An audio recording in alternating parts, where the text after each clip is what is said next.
audio clip yet. There you go. Perfect.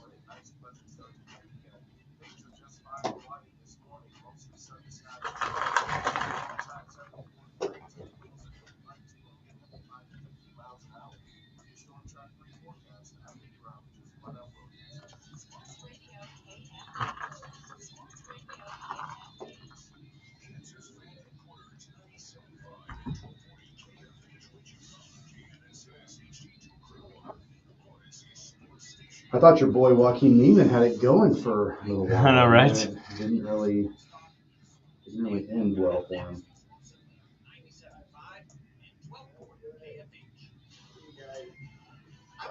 With NFL Network now on the Westwood One Radio Network, top quarterback prospect Shedeur Sanders continued his pre-draft visits, meeting with the Steelers Thursday. Sanders telling NFL Network's The Insiders he had a great visit, adding that head coach Mike Tomlin reminds him of his father, Jaylon Sanders, because of their shared principles. Pittsburgh pulled 6 picks, including number 21 overall this year's NFL draft. Top edge rusher prospect Abdul Carter also on the move, visiting the New York Giants for his second time Thursday. Giants own the 3rd overall pick. Carter's also set to visit the Patriots, who picked 4th on Monday. And Browns quarterback Deshaun Watson, who's expected to miss the entire 2025 season after rupturing a second Achilles tendon, posted a video on Instagram saying, quote, "Everyone is doubting me, but I know, and I believe in the work I put in. I believe in myself. I know I'm going to be way better than before." This has been NFL Network Now on the Westwood One Radio Network. On the battlefield, there's a saying America's military men and women live by: never leave a fallen warrior behind, ever. Off the battlefield, Wounded Warrior Project operates with the same goal. Wounded Warrior Project was created to help our men and women returning home with the scars of war, whether those scars are physical or mental. Wounded Warrior Project, never leave a fallen warrior behind, ever. Learn more about what we do at woundedwarriorproject.org. On the battlefield, there's a saying America's military men and women live by: never leave a fallen warrior behind, ever. Off the battlefield, Wounded Warrior Project operates with the same goal.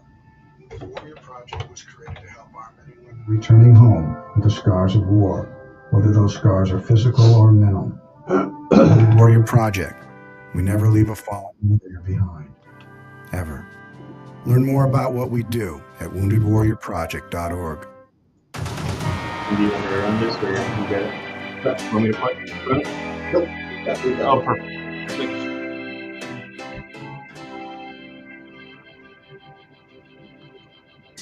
The only thing you'll have to Now, do. from Wichita's most listened to sports radio, 97.5 and 1240 KFH. This is Sports Daily with Jacob Albrock and Tommy Kester.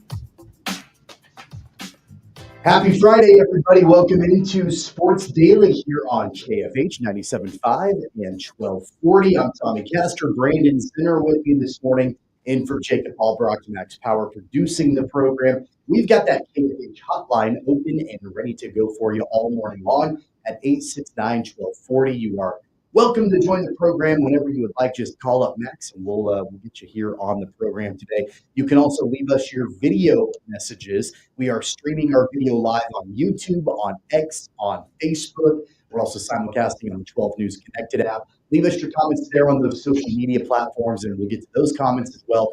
And you can leave voice messages just by listening to the free Odyssey app and clicking on the microphone button. It's like leaving a voicemail for us, and we can play those back on the air as well. A busy show on tap for us today. Get ready for the weekend. The Royals take 3 of 4 from the Twins. They win yesterday at home against at Kauffman Stadium against the Twins. We'll dive into all of that. And in our second hour, we'll have our Royals insider Jaylon Thompson joining us to talk about that series and look ahead to a fairly long road trip from the Royals as well that kicks off tonight. We'll do that. We'll also talk a little bit more about Flory Badunga, his decision to return to the Jayhawks. A pretty interesting interview with him that our KU insider Shreyas Latta did yesterday, I believe. So we'll talk about that and get his thoughts, get Flory Badunga's thoughts on why he ultimately decided to return to the Jayhawks next season. And of course, it's day number 2 of the Masters. So a lot to get to here on the program today. Brandon, good morning, my friend. Good morning. I don't know what it is, but the second day the alarm went off at 6:15 in the morning what was a little more shocking than the first day. The first day, Yeah. maybe it's the excitement back in the studio. I haven't done hosting in a second. Then today I woke up and I was like, why is the alarm going off at 6:15 in the morning? But once I came to my senses, ready to get in and talk about another big Royals win. Not Corey Washington, Quincy Ballard deciding that he's going to reunite with Chris Jans out of Mississippi State. That's pretty cool. Wichita State Connect, not cool if you're a Shockers fan, I guess. But we'll have to get into it. Yeah, absolutely. You've got your iced coffee, so you should be feeling good. Yeah, it's flowing in the veins. The soul juice on a Friday is needed. I love it for sure. And I will tell you, I thought that eventually doing, a morning show, my body would adjust to it. I'm like 4 months in, and it, still hasn't really adjusted. So I feel the same way you do. It's always kind of like you get hit by a ton of bricks when that alarm goes off in the morning, but you power through, you get through it, you take care of it, and you're good to go. And we're excited and ready to go here on Friday. Our thanks to Prairie Fire Coffee for keeping us fueled up and caffeinated here on the program like they do every single morning. We've got, again, a lot to get to here on the program. Off the top here, Brandon, let's get a quick recap of day number 1 of the Masters. And we'll do this throughout the show for sure. But Justin Rose, the Englishman, has a 3-shot lead. Thank you, Max. A 3-shot lead after day 1 of the Masters. He had a fantastic day. And outside of a bogey on 18, it was pretty flawless for Justin Rose. 7 under. I mean, that, for one round at Augusta National, incredibly impressive. That's about as good as it gets. I mean, you're not going to see many rounds below a 65 out there at Augusta. Scotty Scheffler, of course. I mean, he had 2 birdies there in the first 4 holes and was kind of in cruise control the rest of the way. You don't need to go blow away the competition on day 1. I had a friend already texting me last night about Justin Rose being 7 under. He's like, oh, my bets are dead. There's no bet if you're betting a future at the Masters that is dead on day 1, as far as if they're in contention. Justin Rose is going to go shoot 28 under. That doesn't happen. But a great day. Bryson DeChambeau looked pretty good.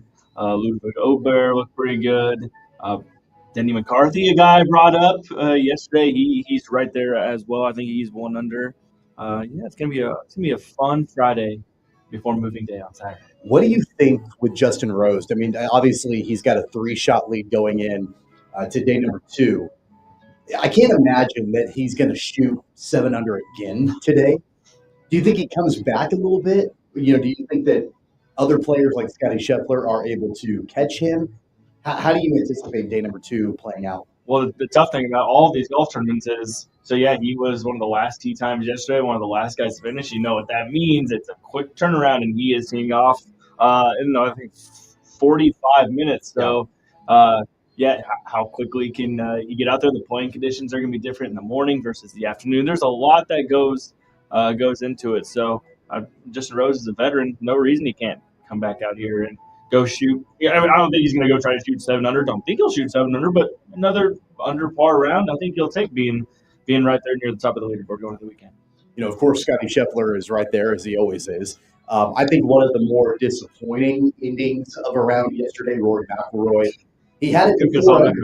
I mean, he had it to 4 under at one point, and you're thinking, okay, he's on the back 9, and he's going to be able to, get it going.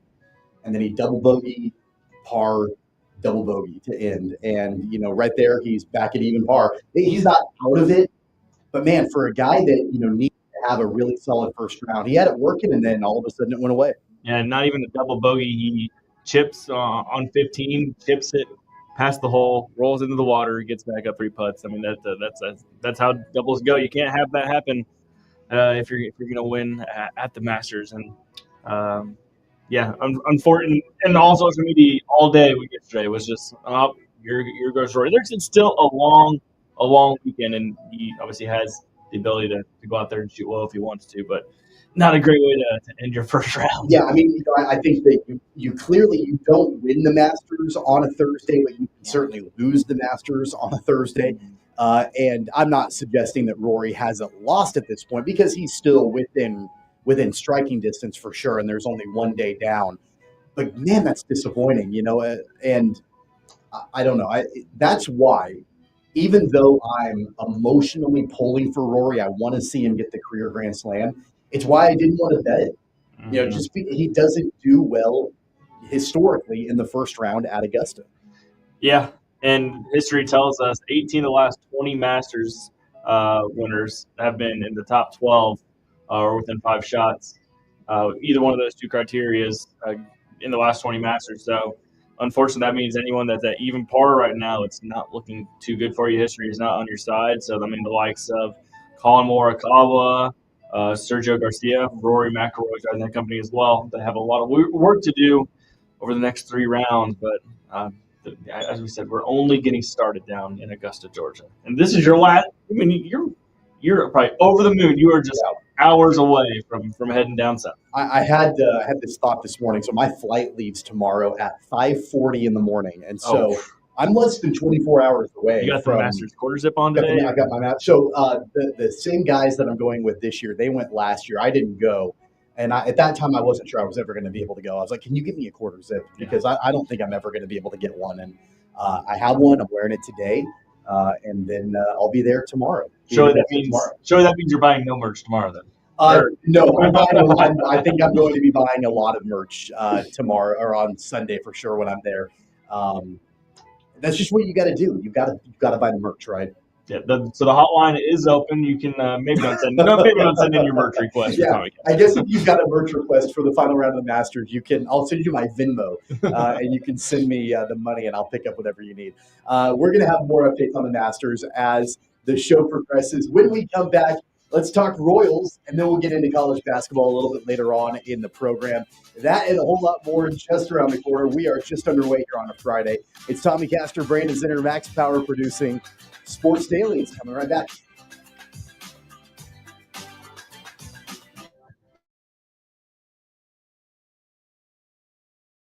"66 counties, 4 regions, and 1 weather team that you can trust. Find Storm Team 12 every weekday at 5:30 on the KSCW. Whatever the weather and wherever you are, Storm Team 12 is zooming in, going zone by zone to give you a more in-depth look at the forecast and some science behind the storms so you know more.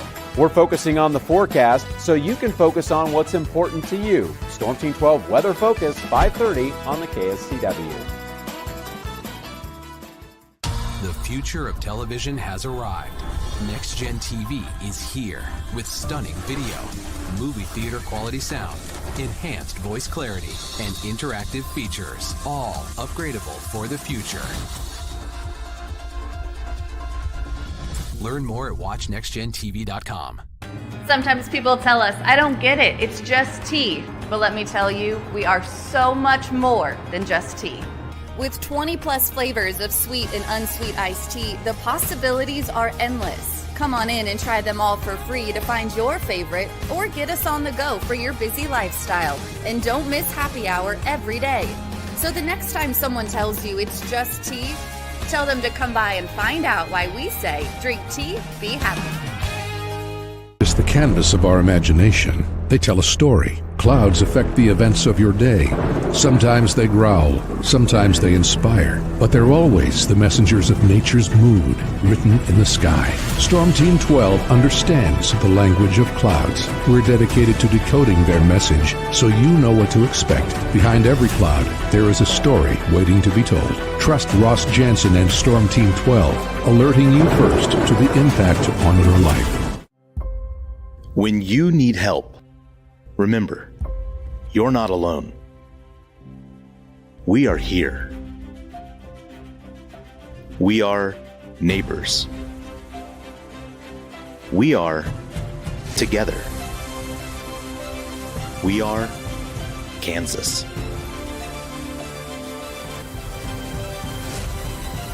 We are 12 News. They say, what is GMFB Overtime? It's Peter, Jamie, Kyle, and Akbar breaking down the NFL 5 days a week. It's okay to be excited. It's this, that, and a whole lot of... It's football for everyone. Weekdays at 10 a.m. on KSCW. Are following a breaking update. every day, all day. Stream the stories that have you talking near and far. Whoever is behind the wheel of this bus is not stopping. From hundreds of local reporters and meteorologists spanning the country. Chaos here this morning at the UW campus. Search LNL for the all-new Local News Live streaming app. Make yourself known now. 31001 in traffic pursuit. Oh my God, here. Investigate TV Plus begins with real people. We investigate stories that impact you and inspire change every day. Something is broken. Real problems. Why are they hiding it? And real solutions. My daughter was dying in front of me. What was your reaction when he said that? Investigate TV Plus, weekdays at 3:30 p.m. on KWCH. Sometimes people tell us, I don't get it, it's just tea. But let me tell you, we are so much more than just tea. With 20 plus flavors of sweet and unsweet iced tea, the possibilities are endless. Come on in and try them all for free to find your favorite or get us on the go for your busy lifestyle. And don't miss happy hour every day. So the next time someone tells you it's just tea, tell them to come by and find out why we say drink tea, be happy. Mornings are busy. We're here to make your mornings better. We report the stories that affect you. 3 more hospital lies from contaminated apple juice just a day after the FDA issued a recall. We're here to make your mornings better. Closing east and westbound lanes of K96 for repairs. With 12 News, you're prepared for your whole day. Scattered thunderstorms across the state into the afternoon.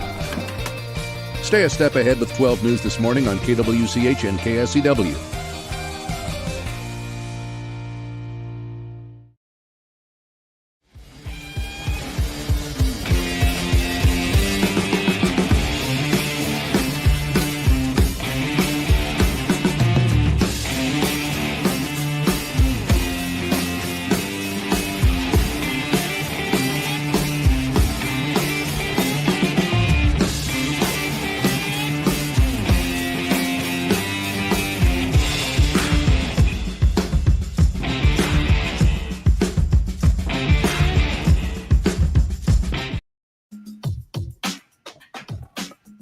Welcome back, everybody.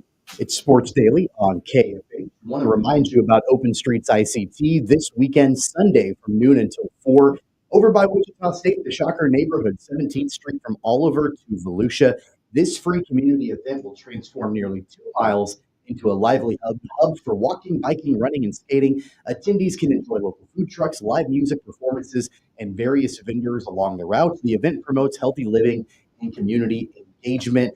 Odyssey and our entire family of stations, we're very excited to be a part of every single Open Streets ICT this year with the city of Wichita. And this one is at Wichita State, again, 17th Street from Oliver to Volusia on Sunday from noon until 4. The weather looks to be beautiful, and so I would definitely recommend bring the entire family out and enjoy a beautiful Sunday afternoon over by Wichita State for Open Streets ICT. Tommy Castro, Brandon Zinner, and Max Power producing the program here on this Friday. Brandon, let's talk Royals. They took the series yesterday. Beautiful day for baseball at Kauffman Stadium. The Royals get the 3-2 win, and they take the series 3-1. For Kansas City, it came down to pretty good starting pitching from Michael Wacha. It came down to good bullpen play, and it came down to clutch at-bats late in the game. And the Royals were able to win on getaway. Yeah, we talked about Salvi and Bobby needing to start to get things right, get their averages up a little bit. And, yeah, they come through yesterday. Bobby with a pair of hits, RBI, scored a run as well. Salvi with a hit and a key RBI. And then, yeah, this bullpen, I think when you get to the Daniel Lynch has been everything and more that you would have wanted so far in the season. He gets the win ultimately, but comes in, has a pair of Ks late. And Urseg and Estevez is just nails all season long. Estevez already up to 4 saves on the season. Yeah, it's not a total flashback to the HDH days, but I think that this trio is going to be what the Royals end up riding with all season long, and it's going to carry them to a lot of wins. If you can stay away from the likes of the Angels, Zerpas, and the Sam Longs, right? If you can get to those 3, I think that's this team's recipe to having a lot of success this year. I thought there were some pretty interesting lineup decisions for the Royals yesterday. And again, I know that they played a number of games in a row. I know that Matt Quatrero was probably trying to get some guys some rest, considering it was a quick turnaround with the day game, and then knowing that they're hitting the road and going to be on the road for a while starting tonight. But there were some interesting, decisions with, with the lineup card. And Drew Waters is now on the big league squad because Mark Canha is on the IL. But Michael Garcia, who I know was 0 for 4 yesterday, he's been one of the more consistent bats for the Royals. And I've been saying for a while, I'd love to see him moved further up in the lineup, and he was. I think due in part to the fact that Waters was in the starting lineup and he was going to bat ninth. You've got Kevin Biggio that played right field yesterday. He batted fifth. I thought that was an interesting development in the lineup. And then Freddie Fermin caught, and so you're going to give Salvi an opportunity to DH for a day as well. So I thought that there were some interesting lineup decisions for Matt Quatrero, but ultimately it led to a win for Kansas City.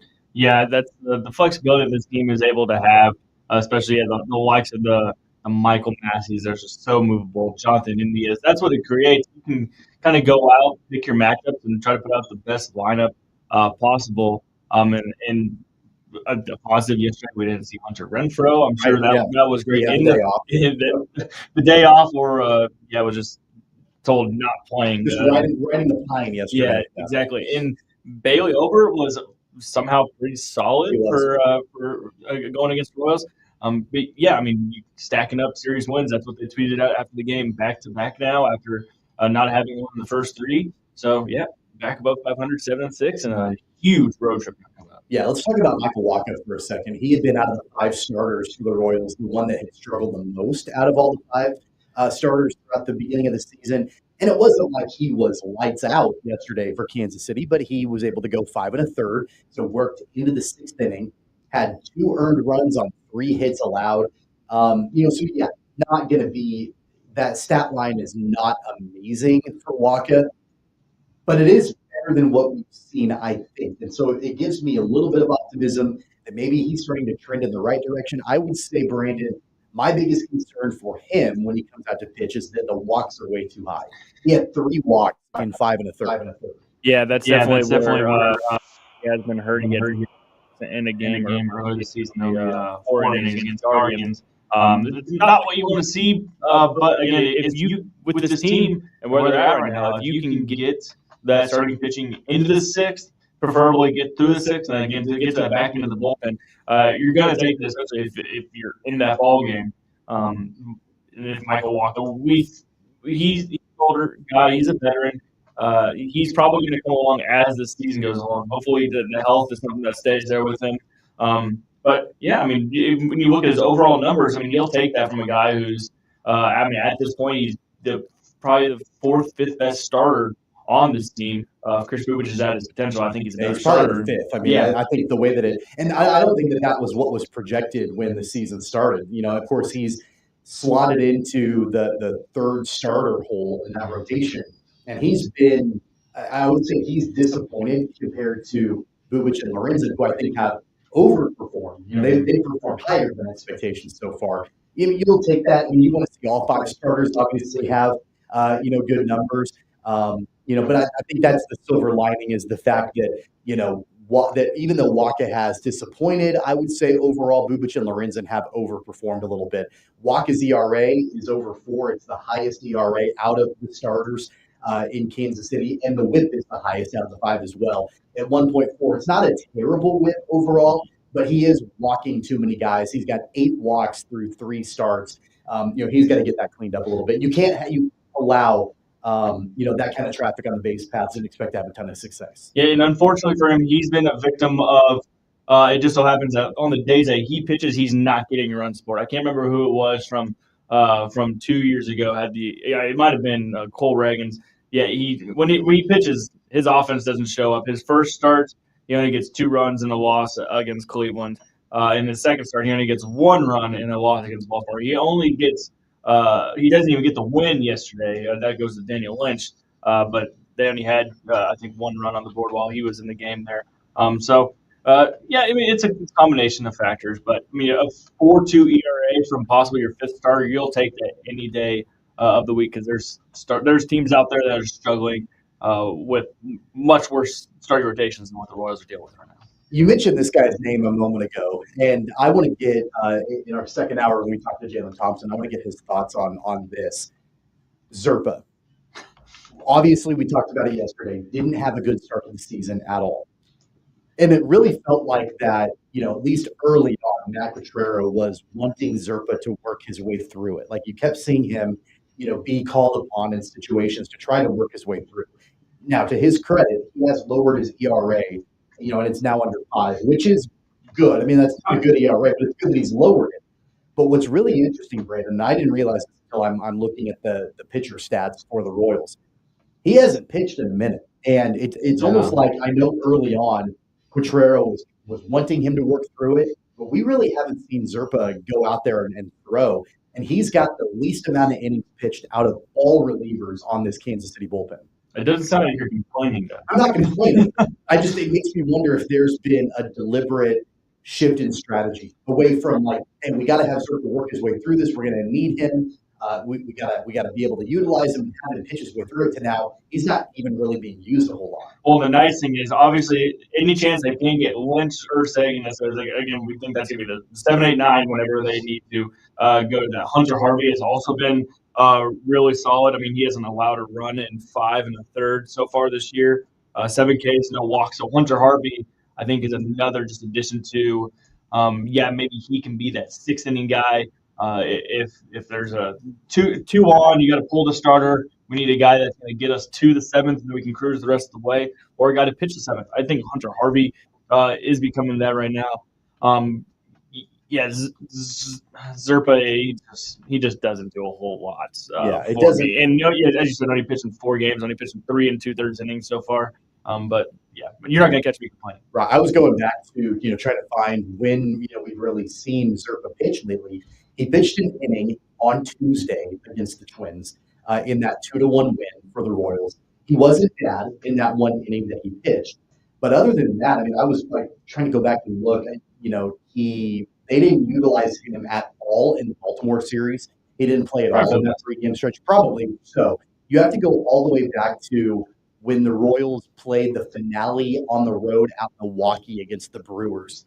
And Zerpa only pitched a third of an inning, gave up a hit, and he had a walk in that third of an inning. And that was almost 2 weeks ago, the last time that a week and a half ago. And so outside of that one appearance against the Twins on Tuesday, they really haven't utilized him, much at all. And he's not the only one. I think that's been a key issue for the Royals here. Has been the front end of their bullpen. Zerpa hasn't been good. Sam Long has not been good. Stratton has not been good. Those guys, all 3 of them have way too high ERAs, way too high whips. And so, those are things that I think that Matt Quatrero is going to have to figure out, because as much as you want to lean on Harvey and Ursig and Estevez, and for good reason, I totally understand why, you're going to need other pitchers outside of that. I think the positive is Schreiber's been pretty solid so far, and Daniel Lynch has been really good. Yeah, the Royals actually they have the 3rd best starter ERA in all of Major League Baseball, behind the Mets and the Blue Jays, and they have the 3rd best total ERA behind the Mets and the Giants. And I mean, just whenever you go back and look at their schedule, it's impressive. I didn't even realize how much they're keeping other teams off the board. They gave up 2 runs yesterday, 4-0 on Wednesday, but then 1 run to the Twins, 2 runs to the Twins, 1 run to Baltimore. The Michael Walker start 8, but then 2 runs, 3 runs. I mean, they're keeping themselves in their ball game with their pitching. Again, just waiting for this offense to really break out, have some 6-1, 6-2 type of wins. We haven't really seen that other than once or twice so far this year. But the pitching for early April, you never know what you're going to get. In a pretty good spot. How critical do you think is it for the Royals that they were able to take the series against the Twins and take the series against the Orioles at home, considering that now they're going on a long road trip, and it should be, at least on paper, a fairly difficult road trip. The next 10 games for the Royals, and I know the Guardians are beneath them in the standings, but Cleveland has been, especially in the last year, quite a challenge for Kansas City, regardless of where the standings, say. And that's a 3-game set this weekend. They had to Yankee Stadium for a 3-game set, and then they head to Detroit to take on the team that's right in front of them currently in the AL Central, and the Tigers. Knowing that they've got this long road trip, how critical was it that Kansas City was able to take the last 2 series at home? Yeah, especially against teams that are going to be there in the playoff hunt, we believe. I mean, you're going to take any series when you can get. That's the goal. You want to win just about every home series if possible, and then you want to win as many as you can on the road. These are three tough road trips coming up. What should the expectation be? Like, by the time the Royals return home on Tuesday the 22nd to take on the Rockies at Kauffman Stadium, they'll have played 10 road games against Cleveland, New York, and Detroit. I mean, would you have 5-5 coming out of that? I think especially so. Yeah, I mean, now they have the pitching to go out and they could go 7-3 in these games. You don't expect a team to ever go 10-0 or even 8-2. If they're 5-5, again on these road trips, these road series, that means you're going to win at least one of these road series. You're not going to get swept in any of them. I think you'll take that coming home, and then you're going to get. I mean, I hate looking to the end of April already, but you get the Rockies who stink. Houston's not playing well. You're going to go play in a minor league ballpark in Tampa. The White Sox are on the corner. They haven't even played the White Sox yet, and you're basically gifting the team 15 wins this season. That team stinks. So if you're 5-5 over the next week, I think you'll take that. But I think the ceiling is much higher. You know, Bobby Witt Jr. Went 2 for 3 yesterday afternoon and raised his average to 280. His OPS is now over 800, so he is rounding back into form, kind of that vintage Bobby Witt Jr. that we saw a year ago, which is great. But I got to be honest with you, Brandon. In my opinion, the only way that we see the Royals, end this road trip at 500 or better, is you've got to see better production from Salvi and Pasquantino. I think it just comes down from that. I mean, Pasquantino is still batting under 200. Salvador Perez is right at 200, but both of their OPSs are weak. I mean, they're both in the mid 500s, and that's not what you want to see for two guys in the part of your lineup. There are two great opportunities for Vinny to start to turn it around a really hitter-friendly ballpark, especially the lefties in Cleveland, and then hitter-friendly ballpark to, even you and me when you go to Yankee Stadium. So, yeah, he's got a really good chance, especially we see Vinny at his best when he has a guy on base in front of him, Bobby Witt Jr. most of the time. Create some movement on the base pass, give Vinny some confidence up there at the plate. He has some good chances coming up.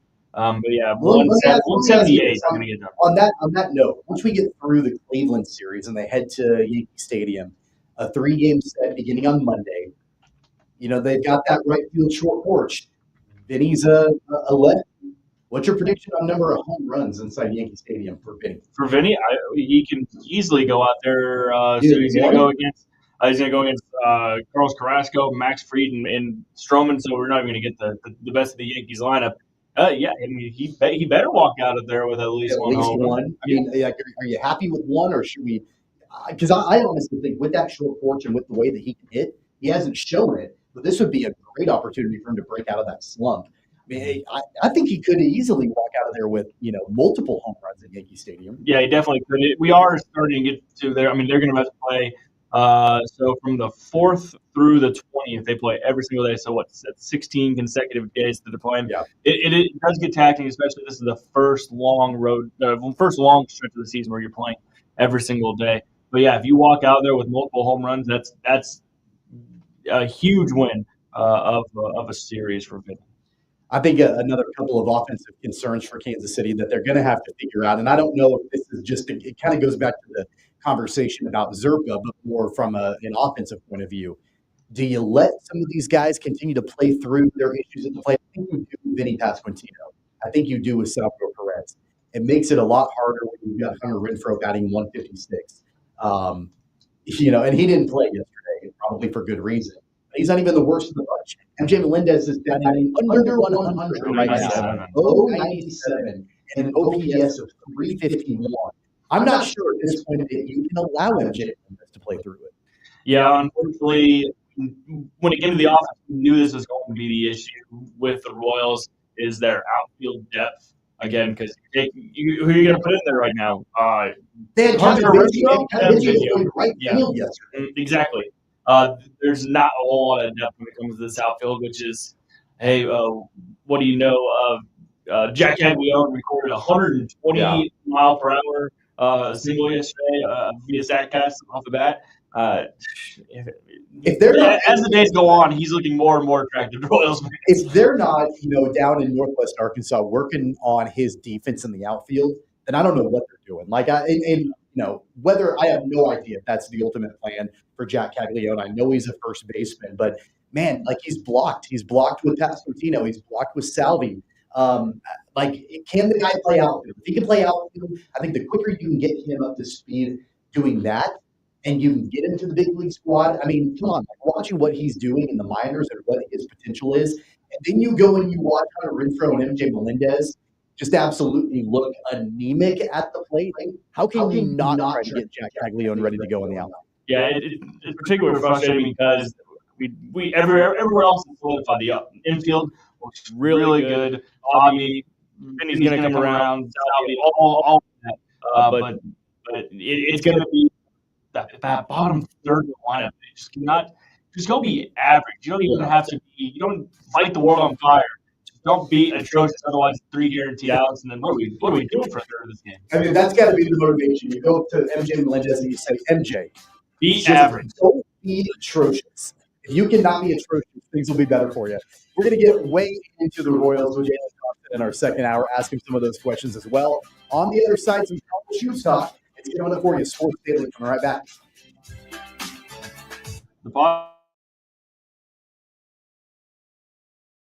66 counties, 4 regions, and 1 weather team that you can trust. Find Storm Team 12 every weekday at 5:30 on the KSCW. Whatever the weather and wherever you are, Storm Team 12 is zooming in, going zone by zone to give you a more in-depth look at the forecast and some science behind the storms so you know more. We're focusing on the forecast so you can focus on what's important to you. Storm Team 12 Weather Focus, 5:30 on the KSCW. The future of television has arrived. Next Gen TV is here with stunning video, movie theater quality sound, enhanced voice clarity, and interactive features, all upgradable for the future. Learn more at watchnextgentv.com. Sometimes people tell us, I don't get it, it's just tea. But let me tell you, we are so much more than just tea.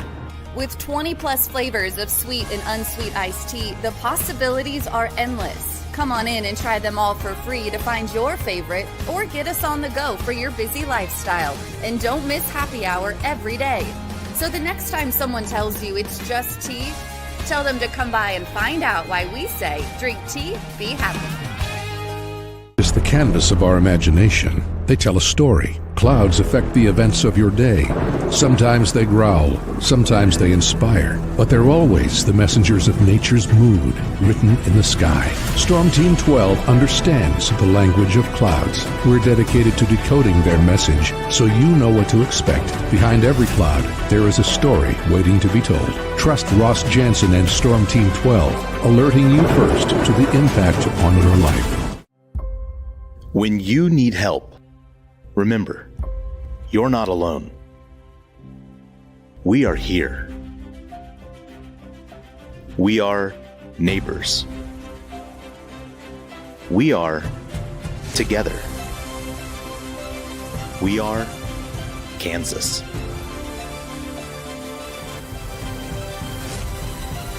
We are 12 News. What is GMFB Overtime? It's Peter, Jamie, Kyle, and Akbar breaking down the NFL 5 days a week. It's okay to be excited. It's this, that, and a whole lot of...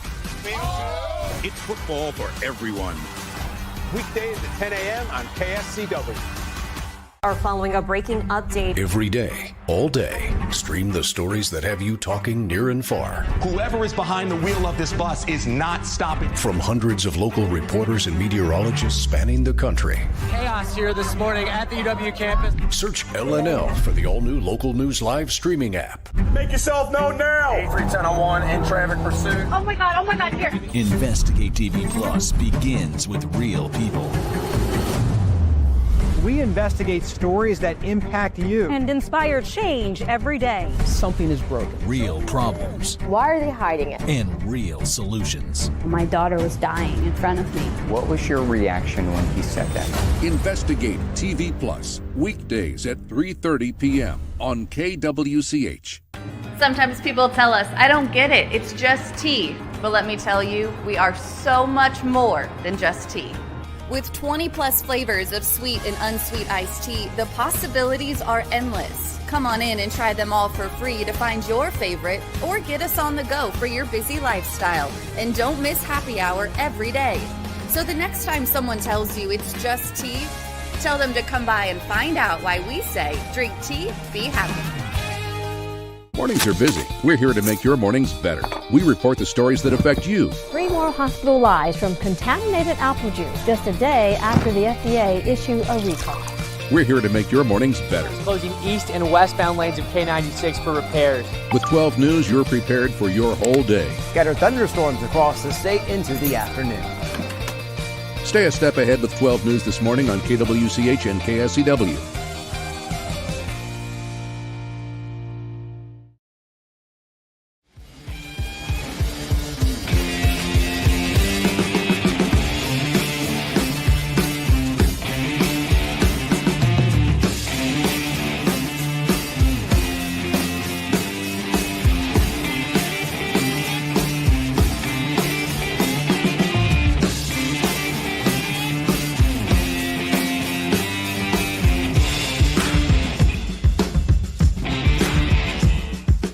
KFH. Welcome back, everybody, to Sports Daily here on KFH. Caster Brandon Zinner, Max Power producing the program. A big thanks to our friends at 3570 Golf Company. It's time for the Friday Fit here on the program. I'm rocking the Amber Waves polo today from 3570 Golf Company. They've got a ton of great designs that you can check out. Their golf apparel, they've got hoodies, they've got golf shirts, they've got head covers, they've got hats. Go online, check them out, 3570golfco.com. They're a locally owned golf apparel company here in Wichita, and all of their apparel embodies this part of the country, the heartland, the Midwest. And so you can check out all of their awesome designs. And if you use promo code Tommy, you can take 10% off of your first order. Again, that's 35x70golfco.com. It's the Friday, the Masters edition here on Sports Daily this morning. In our second hour, we'll talk to Jaylon Thompson, our Royals insider. And Brandon, before we get away from the Royals entirely, a comment from one of our great listeners here on the program, Rick, on our video stream, who says, you can't ask Caglione to acclimate himself to Major League Baseball and play a new position. It's a recipe to fail and hurt his progress. Rick, I don't disagree with you as far as that is concerned, and I know ultimately long-term is what's most important for Jack Caglione. It just makes it really, really hard when you see him raking in the minors, and then you see guys like Hunter Renfroe and MJ Melendez at the big league level who can't even hit the broadside of a barn.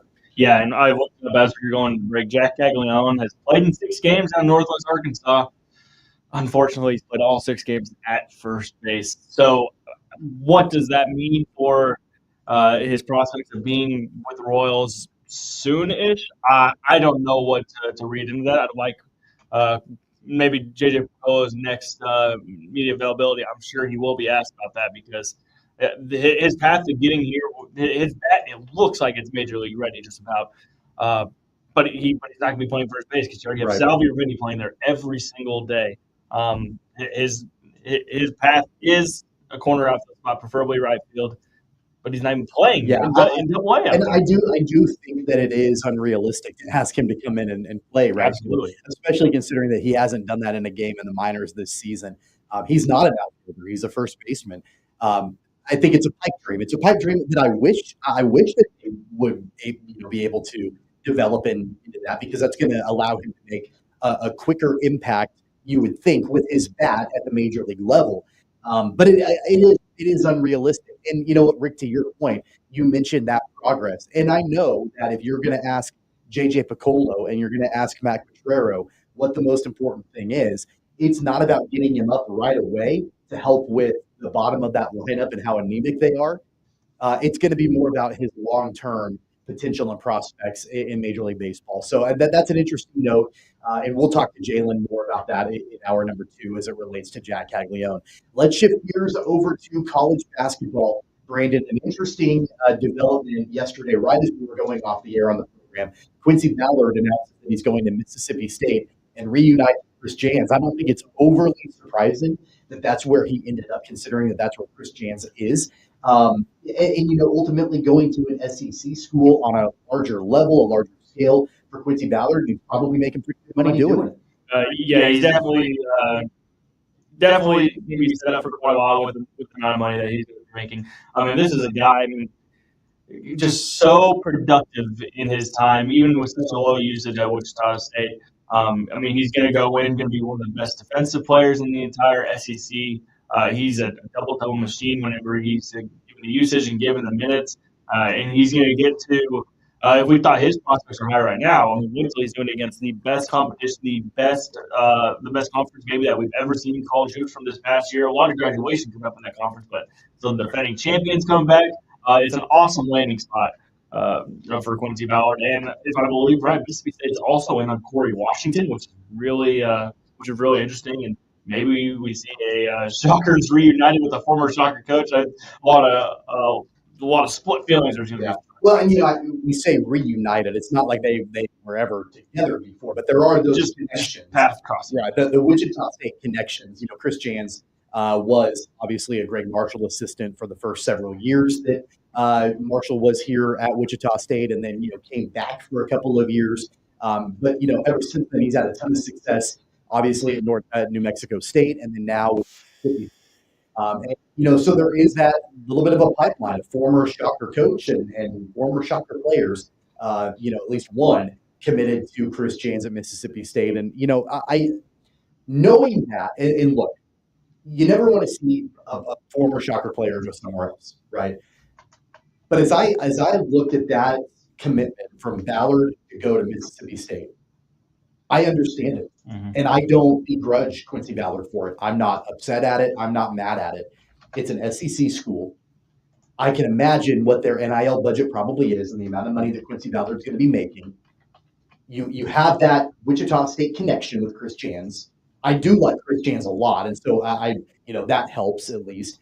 And an opportunity to play at a larger level and on a bigger stage in the SEC. Like it makes sense to me. It would be different if this was another player in the long line of, Shocker, former Shocker players going to Memphis, for example. I wouldn't have liked that. I wouldn't have been okay with that. I'm okay with this for Quincy Ballard. Oh, I'm 100% okay with it.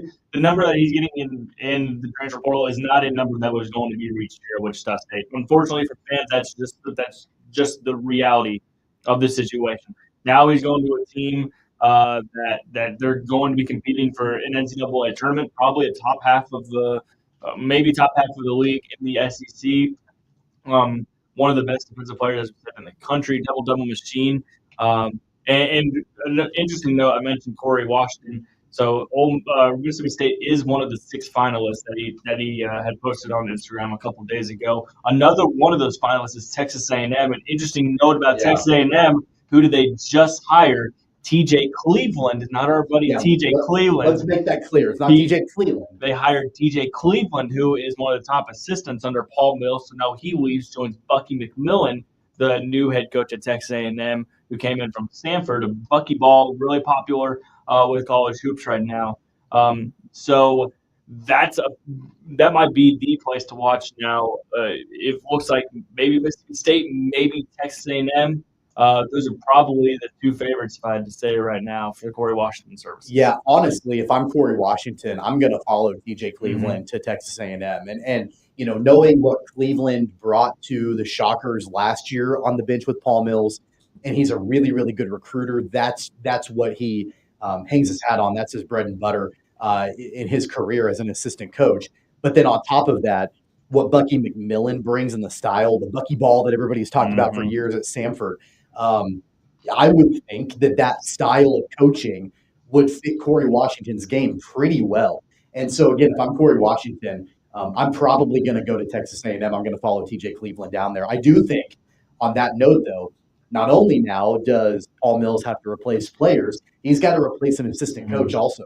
Yeah, quite a bit. Now, but Paul does have the connections all over the country. He's got a rock star staff already. I have the confidence that Paul Mills will be able to find a new guy to sit on that bench next to the likes of Quincy AC and all them. But yeah, it's tough. That's how it is nowadays. There's money going around for coaches. No one's going to turn down an opportunity to go to the SEC, especially with the connections to Bucky McMillan and all that. But yeah, just more rebuilding coming for the Shockers. Well, we're still waiting for another addition, or at least something out there in the portal for Wichita State outside of Teron Boyd. That's been the only addition so far in the transfer portal for Wichita State. So I would hope, fingers crossed, at least that there starts to be some movement in that world quickly, because they're gonna need it. They need to build that team, and really Paul Mills hasn't done that up to this point. So hopefully that changes here relatively soon. Switching gears and staying in the transfer portal, there was an article that our buddy Shreyas Latta at the Kansas City Star just dropped a couple of hours ago, where he talked to Flory Badunga about his decision to return to the Jayhawks. Of course, that was big news last weekend as Badunga decided to come back to KU. And I thought there were some interesting comments. I don't know if you had a chance to read that article, Brandon, but there were some really interesting comments from Flory Badunga, where he was, I felt like, very honest with Shreyas in that interview. Badunga says, and I quote, "Last year was really up and down as a team, and I felt like I wasn't valued as a player. I feel like I could have done more than I did last year. Maybe someone else could provide what I needed." He went on to say, another one of his quotes, "I didn't want last year to repeat itself. That was my main point. I was like, Coach, I don't want last year to repeat, so maybe Kansas is not the right place." Ultimately, and I think this is credit to Bill Self and his recruiting ability,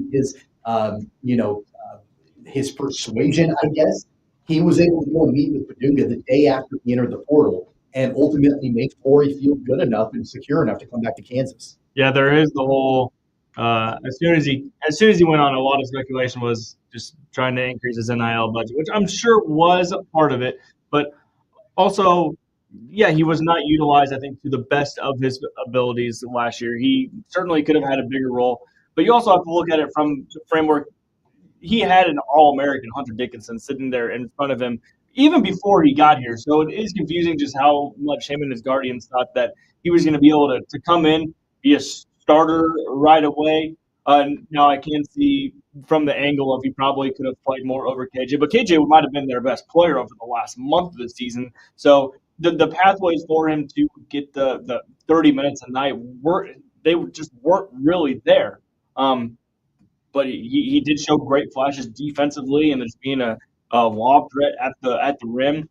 He has an incredibly high ceiling as a former. I think I might have been a 5-star. Yeah. Is that right? Or maybe a 4-star. Yeah, a very highly rated recruit. So if you're a Kansas fan, though, you're ecstatic that he's coming back, because without him, oh gosh, that is a huge loss. I sounded like a broken record a lot during the season, because I was constantly saying, why is he not playing more?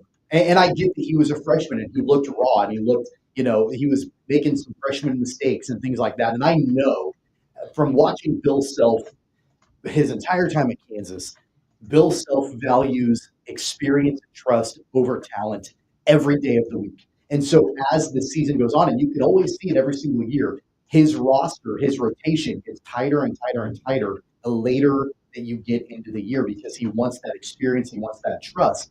And yeah, Badunga made some mistakes, but I also felt like he wasn't able to play through it a whole lot. So honestly, I don't blame Badunga. Even though you're blocked by Hunter Dickinson, I don't blame him by thinking, man, like, I probably could have done more, because in the limited amount of time that I was out there, I did produce. And in some cases, I produced better than anybody else. Yeah, it was fascinating and just very weird to see his usage. I mean, there was times where he wasn't even getting 10 minutes a game, which made absolutely no sense. And I don't even. That was just not great. But also just the track record of Bill Self with bigs and with development as their career goes on. I mean, his best ball is still far from him, and there will probably be a point in his future where he looks back and says, yeah, the development was great for me. Maybe it was a great thing I wasn't playing 30 minutes a night. Maybe he goes out and he has a couple bad games and his confidence is shot. But yeah, I think we've just all come to realize that this last season just wasn't it for KU. It wasn't going to work. I don't think Flory playing 25, 30 minutes a night was going to be the difference in this team getting out of the second round of the NCAA tournament. So, but the thing is, he's back. He's got more development ahead, and you got to be excited. Yeah, hopefully it's water under the bridge for sure. And now that you've got Hunter Dickinson gone, KJ Adams gone, it's going to be Flory Baduga and Darren Peterson. Like the team is going to be built around those two guys, and it should be exciting for sure. And so Kansas fans can breathe a sigh of relief that Flory Baduga will be back next season. And definitely interesting comments there. Check out Shreyas Lada's article at the Kansas City Star, where he talks about all of that. That's going to wrap up hour number one. Hour number two, a Masters update coming for you next. It's Sports Daily, coming right back.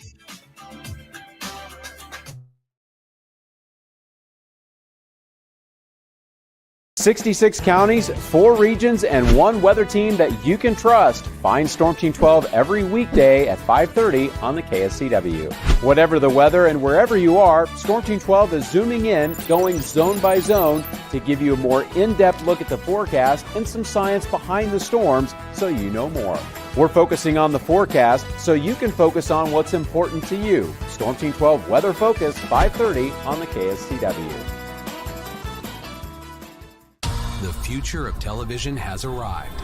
Next Gen TV is here with stunning video, movie theater quality sound, enhanced voice clarity, and interactive features, all upgradable for the future. Learn more at watchnextgentv.com.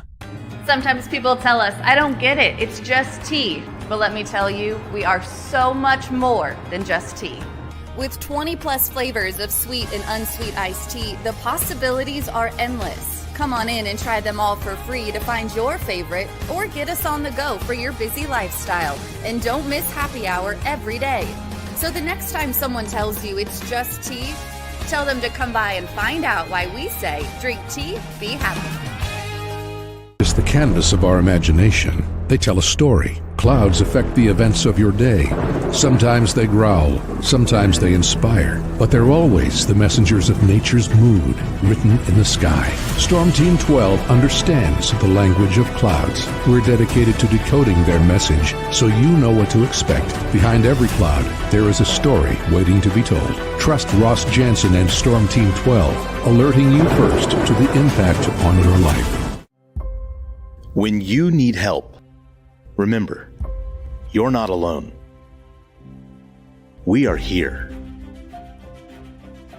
We are neighbors. We are together. We are Kansas.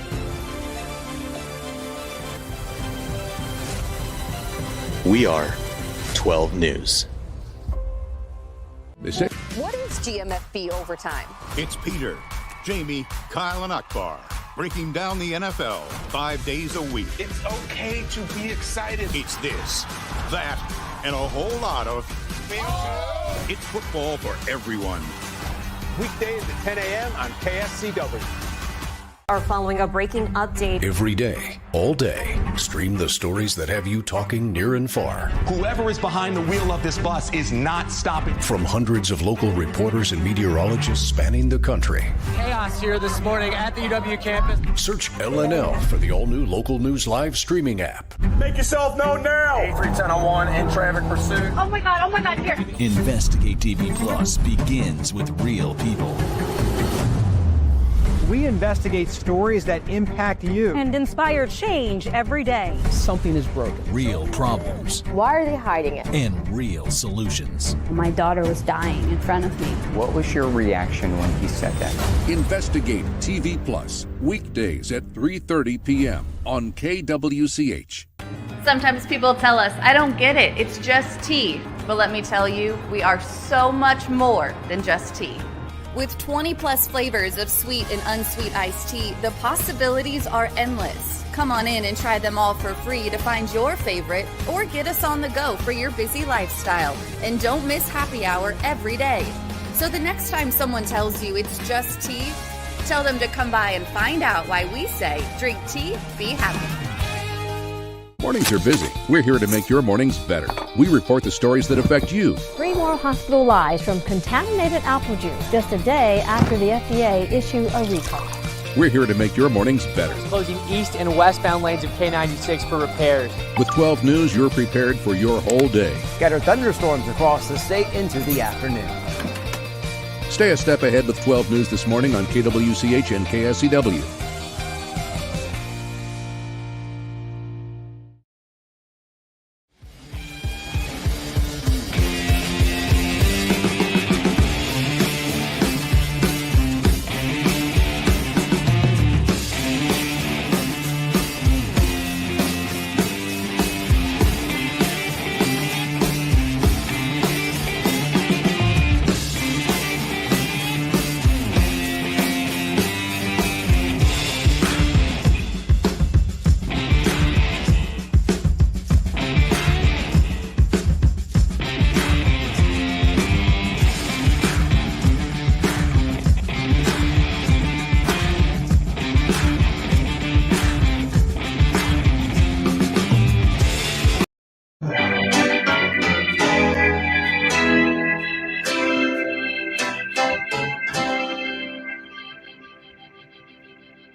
Now, from Wichita's most listened to sports radio, 97.5 and 1240 KFH. This is Sports Daily with Jacob Albrock and Tommy Kester.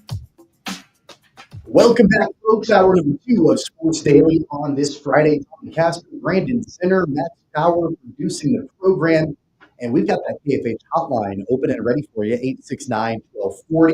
A little bit later on in this hour, our KU insider, Jaylon Thompson from the Kansas City Star, going to be joining us to talk Royals, talk about how Kansas City was able to take 2 or 3 or 4, that is, from the Twins at Kauffman, and they're hitting the road for a long road trip starting tonight in Cleveland. We'll get into all of that with Jaylon a little bit later on this hour of the program. But Brandon, let's get back into the Masters here briefly. It's day number 2 of a tradition unlike any other with the Masters at Augusta National. Getting ready for Justin Rose, our leader, to get teed off. And it looks like actually he is on number 1 right now as we speak, as Justin Rose at 7 under par. A little bit of movement on the leaderboard. Campbell, what's his first name? Brian? It's apparently Brian, yeah. Brian Campbell, 1 under par through 3 holes today so far this morning. Bubba Watson is underway as well. He's 1 under 2 overall for his round today. But we're just really getting going here on our day number 2 of the Masters.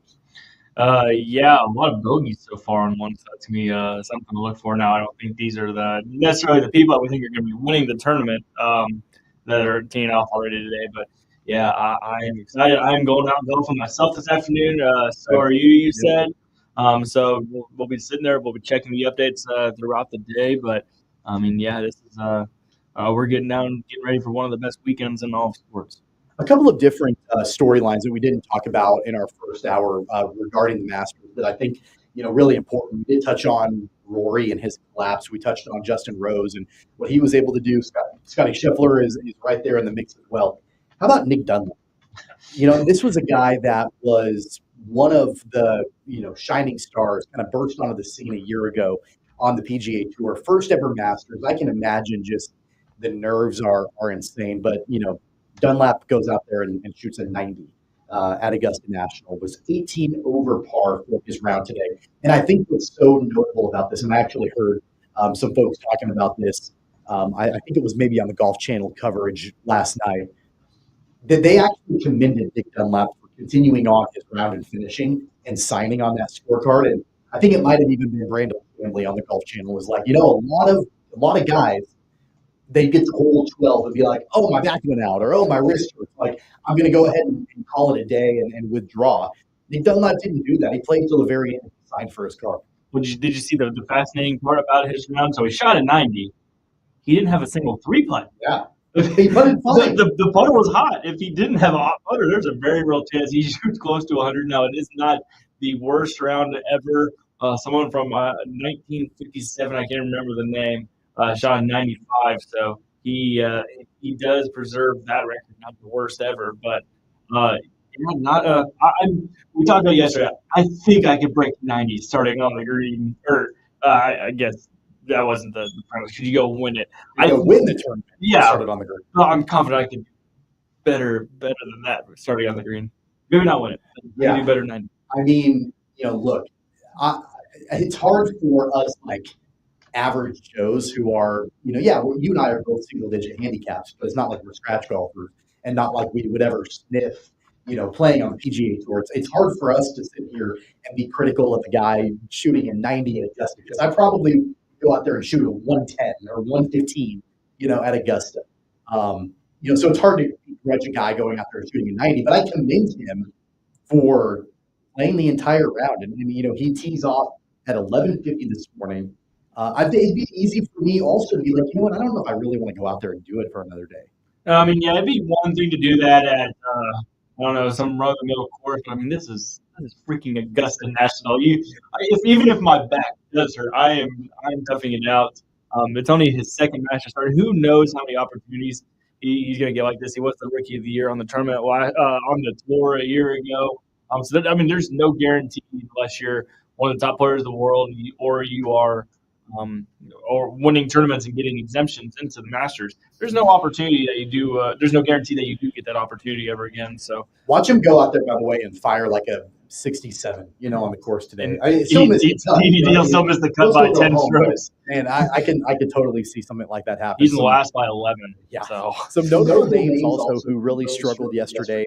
They need to get it into gear if they want to make the cut. Guys like Billy Horschel at 5 over par.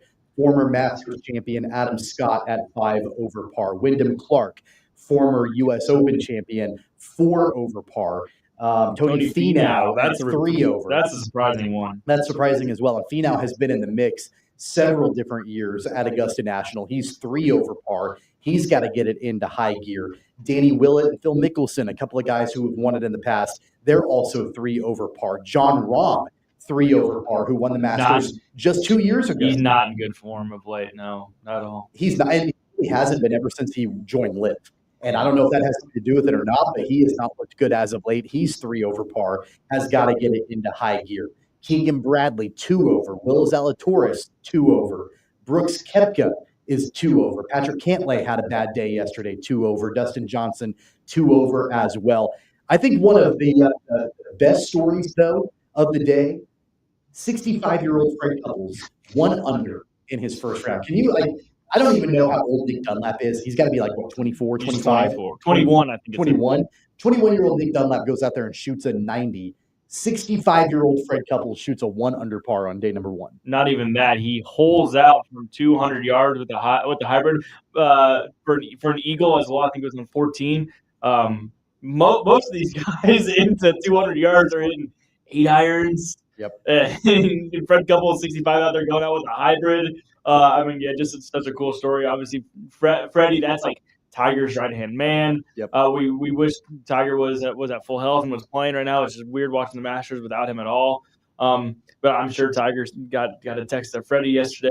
I think it's a really cool moment. One of the greats in golf, we were talking about his swing just yesterday morning, the best one maybe in the history of golf. If he's able to play around into the weekend, he's probably going to win this thing. But yeah, it'd be cool to be able to see him get a walk-up 18 with a standing ovation on Sunday.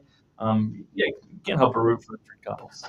I mean, I think him, being able to make the cut, and even potentially be in contention. I mean, that's what Augusta can do for some of these guys that, have been there before and have played it so many times and know the course, to know, exactly what they need to be doing. And that's Fred Couples.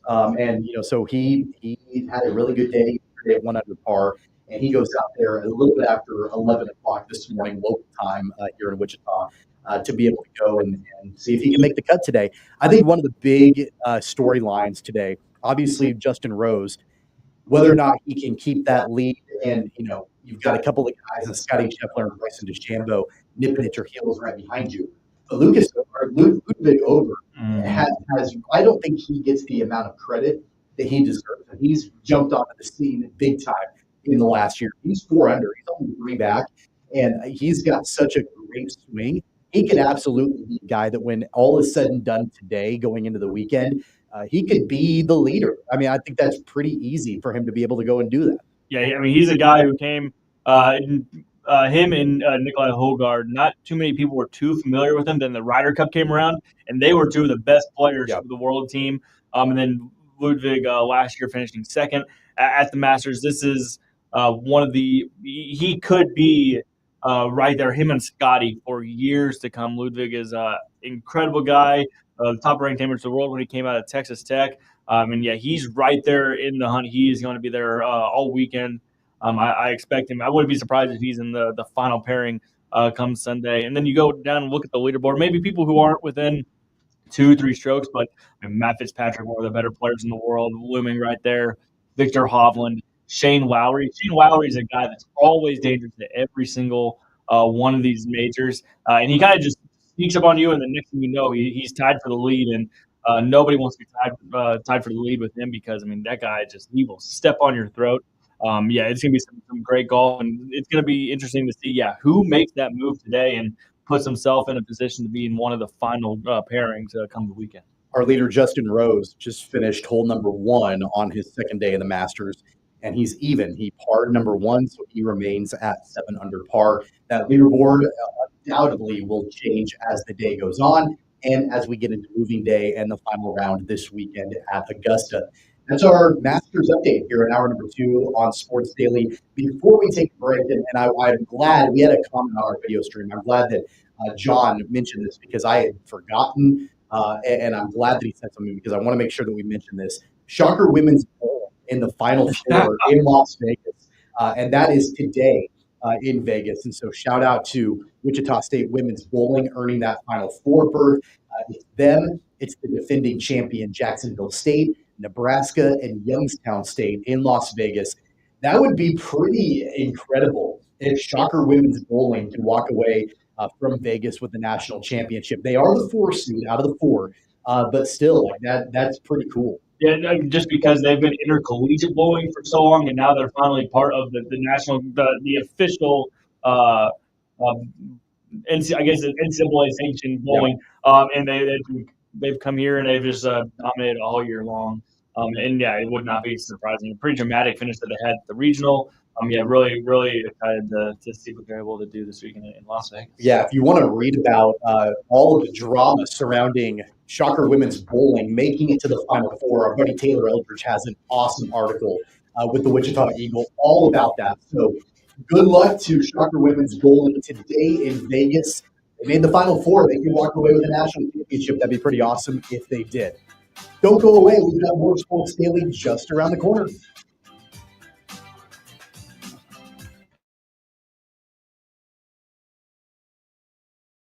"66 counties, 4 regions, and 1 weather team that you can trust. Find Storm Team 12 every weekday at 5:30 on the KSCW.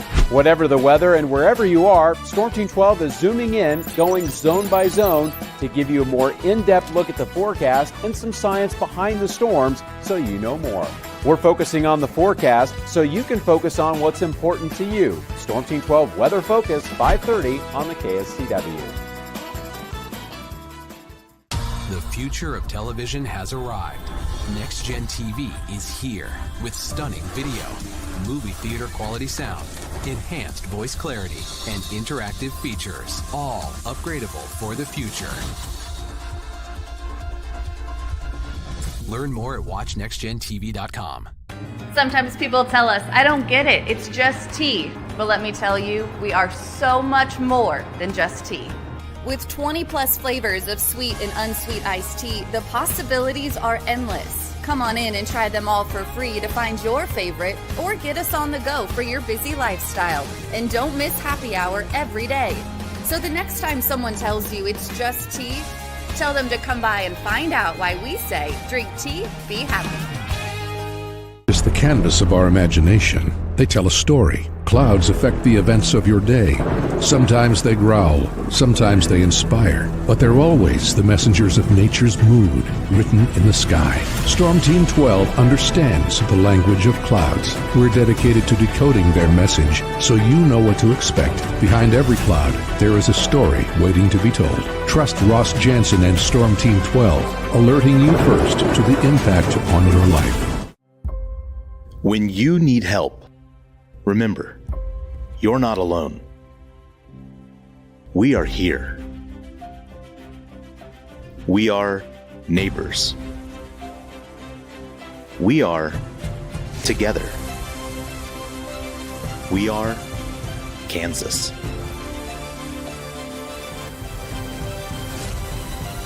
We are 12 News. What is GMFB overtime? It's Peter, Jamie, Kyle, and Akbar breaking down the NFL 5 days a week. It's okay to be excited. It's this, that, and a whole lot of It's football for everyone.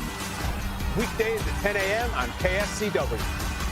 Are following a breaking update. Every day, all day, stream the stories that have you talking near and far. Whoever is behind the wheel of this bus is not stopping. From hundreds of local reporters and meteorologists spanning the country.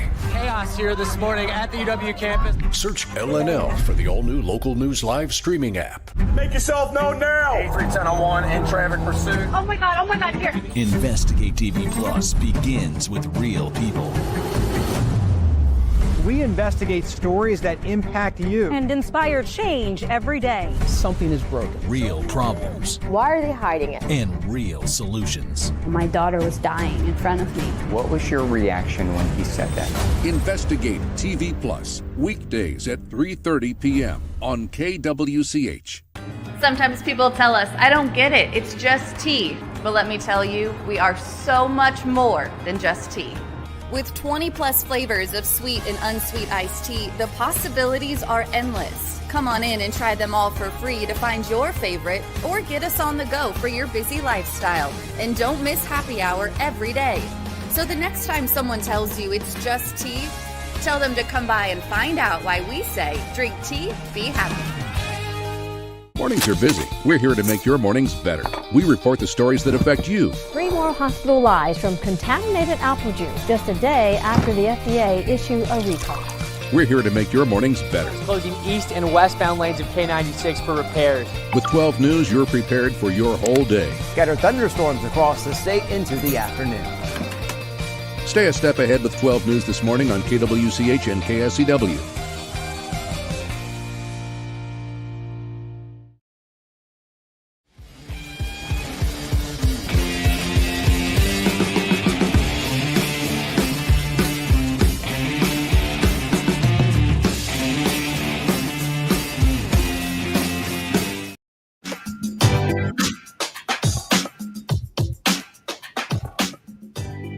Welcome back, everybody. It's Sports Daily here on KFH. Tommy Castor, Brandon Zinner, Max Power producing the program. A little bit of, I guess, kind of a developing story here at the state capitol in Topeka regarding sports betting. And our buddy Alex Gold up at 96.5 The Fan in Kansas City, who we're going to be talking to here in just a moment. He has been pretty active on social media today, talking about that sports betting in the state of Kansas, as we know it, may actually be at risk. And it's really interesting. This all came down within the last hour or so. And Brandon, I know you've had an opportunity to kind of look a little bit on this. I'm going to let you, kind of give some of the details on it. And that's what I'm going to do for you is I'm going to text you right now Alex Gold's phone number, and we're going to try to connect with him. Yeah, so Alex will definitely be able to, more than myself, explain the details of this. But essentially, now Alex can correct me when he calls in if I'm wrong. So when these deals were put into place, what it sounds like is that there were essentially expirations on when these deals with the likes of BetMGM, with FanDuel, with DraftKings and whatnot, there were set deadlines of when those deals could expire if not negotiated and not renewed. Now, it appears that deadline has been coming up, and the House is voting on how they're going to go about it. And they were one vote short of passing a resolution yesterday. And it sounds like they're going to be having another emergency meeting today. So maybe this all gets voted on, passed, and there's no worry. It's not going to go away. It's been a great thing for the state. And the interesting thing about it is I don't know how much it connects with the Royals and the Chiefs, but losing that sort of revenue, that sort of draw, and ability to be able to put gambling sites inside of stadiums, that is going to hurt any appeal to try to bring those teams over to this side of the state. So, yeah, Alex, I think, is calling in, but he'll be able to dish more in it. But, yeah, just kind of a random development. Yeah, definitely. And I think that that's one of the big developments with this as we're continuing to try to get connected with Alex is that, the whole thing about this kind of coming up out of nowhere and it being kind of an emergency meeting.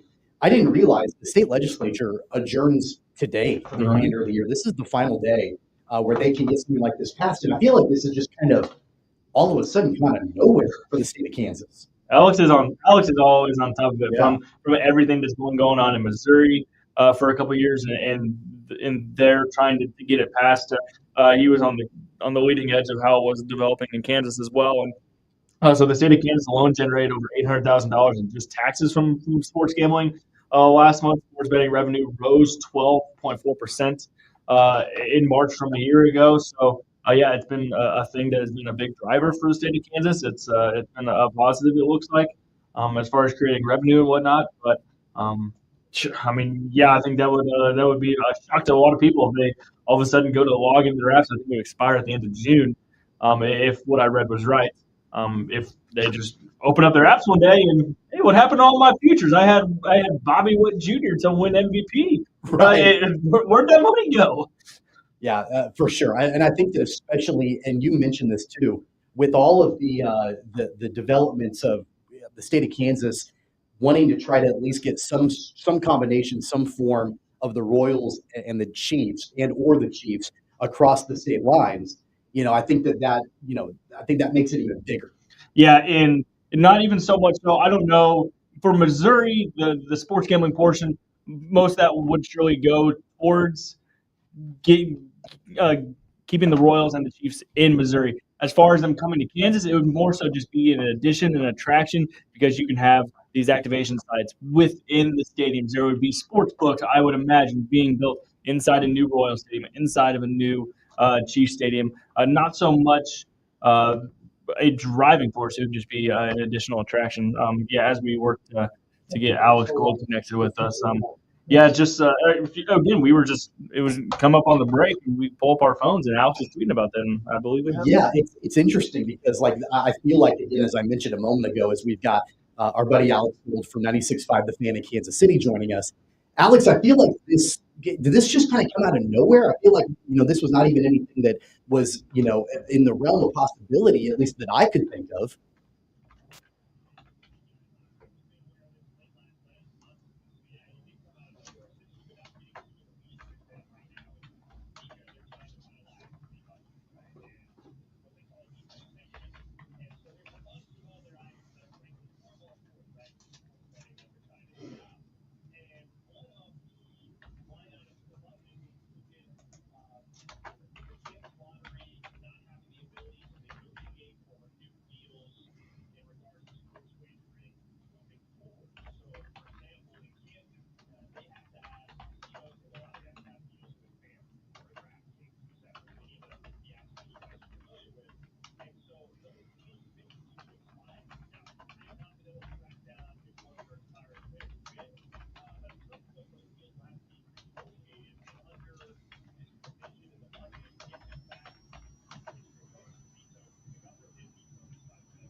Alex, you know what the motivation is for these legislators to want to override this?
Alex Gold 96.5, the fan, joining us. Thanks for hopping on with us this morning. Are you aware with how common is something like this as these new states continue to pop up with this sports wagering? And what would have been the motivation behind something like this being added when this was brought into law a couple years ago?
Yeah. Well, let's look at it, Alex, through the context of the ongoing drama, for lack of a better word, with what could potentially happen with the Royals and the Chiefs and where they end up going for a new stadium site. I would imagine, correct me if I'm wrong, but I would imagine that the ability, and I know Missouri just passed it, not that long ago, but the motive, the allure of what Kansas has already had established when it comes to sports wagering revenue is a key factor as far as the decision making for both of those franchises on where they're going to play in the future.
And Tommy, he's not lying. My parents live up in the Northland, not about 10 minutes away from Legends. The amount of times on like a Sunday, I'll be driving over to Legends to go grab brunch or something. Over by Lakeside Speedway, you will see cars coming from Missouri, and 15, 20 cars just pulled off on the exit.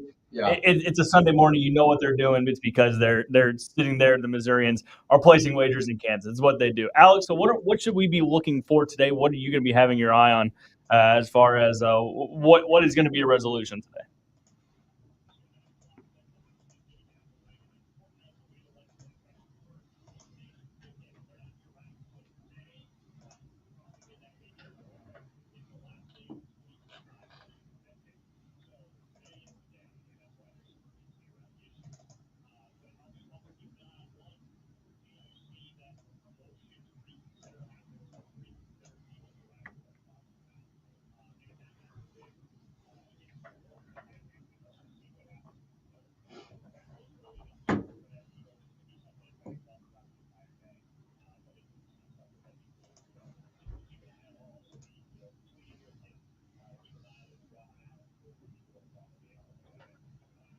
Yeah, absolutely. And like you mentioned, I mean, this kind of came up a little bit out of nowhere, late last night. I saw you, tweeting about it this morning and everything. And I know you'll be, keeping a very close eye on it. I would absolutely recommend folks follow Alex on X at Alex Gold, and he will keep everything updated as far as what this could mean for sports wagering in the state of Kansas. Alex, we appreciate you jumping on real quick. I know it was last second and we're scrambling trying to get you on, so we really appreciate it. There goes Alex Gould from our sister station, 96.5 The Fan in Kansas City. He's become kind of the premier expert on sports wagering in both the state of Kansas and with what's been going on across the border in Missouri. So we really appreciate him coming on. I mean, this is really interesting stuff. And, to Alex's point, Brandon, the fact that, this is the main issue that's holding up the state budget. Normally you and I are not going to be paying attention to all of the minutia that goes on, with the state legislature, but knowing that it's surrounding sports wagering in the state of Kansas, and that's what's holding up the budget right now, it makes it really interesting. Yeah, one is a huge prop to Alex. He's been on top of the sports wagering stuff for years. It's stuff that's really in the weeds. A lot of law talk that I read it, and it's like I'm trying to read a second language that I just don't know. It really is impressive how Alex for years has been able to balance not only everything that we sit up here and just talk about with batting averages and whips and whatnot, but he's also on top of everything, what it means for sports wagering. But it kind of how no one else had even brought this up. Again, we are more aware of it because we are invested in sports, and maybe we want to have a little side action and some of the stuff that does pop up. But the fact that it's in a couple hours it could be decided that some apps go dark in just a couple of months, and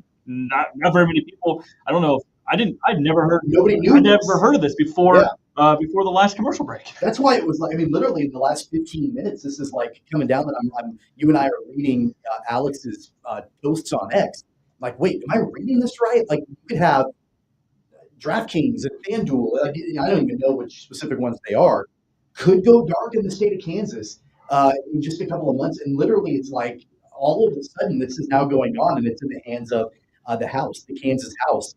And by the way, looking at one of the posts from Alex he posted 47 minutes ago, the Senate already overrode this veto from the governor, and the House was one vote short yesterday. So it certainly doesn't sound like this is settled by any means. No, that's if you're wanting this to stick around, that's not positive. Again, it's going to be interesting that because I'm sure like my colleagues at 12 News are probably going to be on top of it today. There's going to be reporters around it today that since this has come up. Again, what is the motivation behind wanting to not continue what seems like it's been a pretty successful thing, I would think, for the state of Kansas? What's the motivation besides just politics and agendas? Why would we not want this to stick around? It'd be very interesting to hear from some of these representatives and whatnot, and figure out what's been the holdup in this, how they come to this. It's gonna be very interesting. And again, out in the middle of nowhere. I don't have stats right in front of me, but I can only speculate that the amount of revenue generated from sports wagering in this state since it went live is probably pretty significant. That the state has been able to, and I know that they have kind of a fund, that they've been able to throw dollars into from sports wagering to just help build up the coffers in the state. And that's what makes it so surprising is that I think it has been, at least I would believe it's been, a pretty major revenue driver for the state of Kansas. And, I know that Alex doesn't have specifics on this, and nobody does at this point. But my first thought is, what does this mean when it comes down to the opportunity to potentially have the Royals and or the Chiefs cross state lines and be in the state of Kansas? I would imagine that a lack of sports wagering in the state, if these apps go dark, that's going to be a major factor. Yeah, it definitely will be. From betkansas.com, the state generated just about $16.2 million in the month of January. In the month of February, that was $23.9 million. February Super Bowl, that's when you're going to have a lot more bets placed. That's why the big spike from January to February. If you take away for note, almost in the state like Kansas, almost all of the revenue is generated through mobile odds, right? From app gambling. So that's a lot of money. There are the sports books at the casino, and I've gone down to Kansas Star Casino, and FanDuel has theirs down there, and it's a lot of fun. It's a great way to go and watch a game and have a good time. But the lion's share of people that are doing their sports wagering are people that are using the mobile apps. And I do know that there are people that are driving, like at Kansas Star, for example, they're driving up from Oklahoma, and they're spending a Sunday, at the sports book, and they're gambling there, and it's a short drive from northern Oklahoma for sure. So this is a really, really interesting development that just came down in the last hour or so. Again, big thanks to Alex Gold from 96.5 The Fan in Kansas City for joining us on short notice, to be able to jump on and explain all of this. I would highly recommend, as I mentioned before, follow Alex on X at Alex Gold, ALEXGOLD on X. If you are a sports wagering user in the state of Kansas and you're listening right now, follow him on X because he's going to be able to give you updates all throughout the day with this legislative session and what's going to be ultimately going on as they're trying to determine the state budget. And then in the mix of it, it may actually determine the fate of online sports wagering in the state of Kansas. Really, really interesting. You heard him chuckle when I mentioned Missourians driving over to Kansas. They literally park on the side of the interstate to bet in Kansas. It's a real thing, and maybe not in a couple months. Who knows? It's wild. Jaylon Thompson, our Royals insider, joins us on the other side. Stick around. We'll be right back. It's Sports Daily.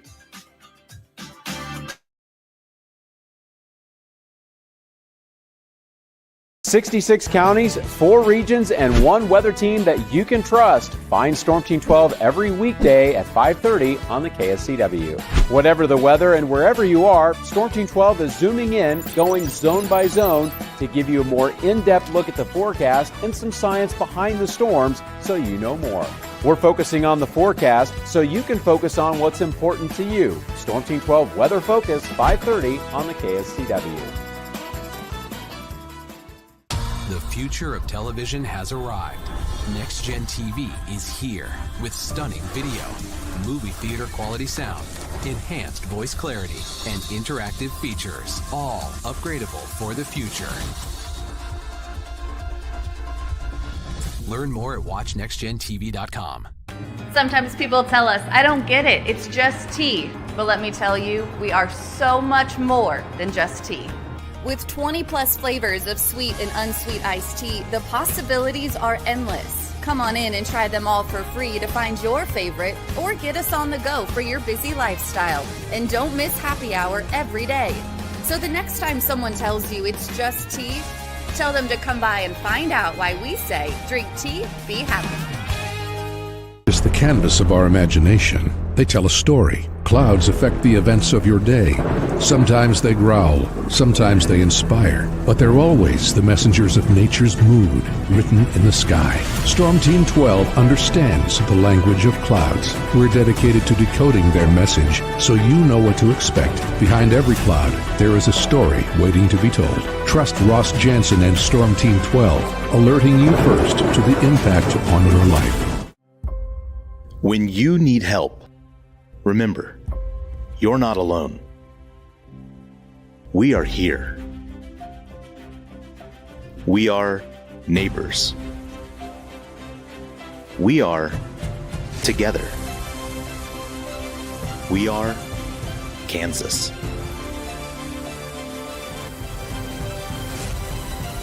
We are 12 News. They say, What is GMFB overtime? It's Peter, Jamie, Kyle, and Akbar breaking down the NFL 5 days a week. It's okay to be excited. It's this, that, and a whole lot of It's football for everyone. Weekdays at 10 a.m. on KSCW. Are following a breaking update. Every day, all day, stream the stories that have you talking near and far. Whoever is behind the wheel of this bus is not stopping. From hundreds of local reporters and meteorologists spanning the country. Chaos here this morning at the UW campus. Search LNL for the all-new Local News Live streaming app. Make yourself known now. 310-01 in traffic pursuit. Oh my God, here. Investigate TV Plus begins with real people. We investigate stories that impact you and inspire change every day. Something is broken. Real problems. Why are they hiding it? And real solutions. My daughter was dying in front of me. What was your reaction when he said that? Investigate TV Plus, weekdays at 3:30 p.m. on KWCH.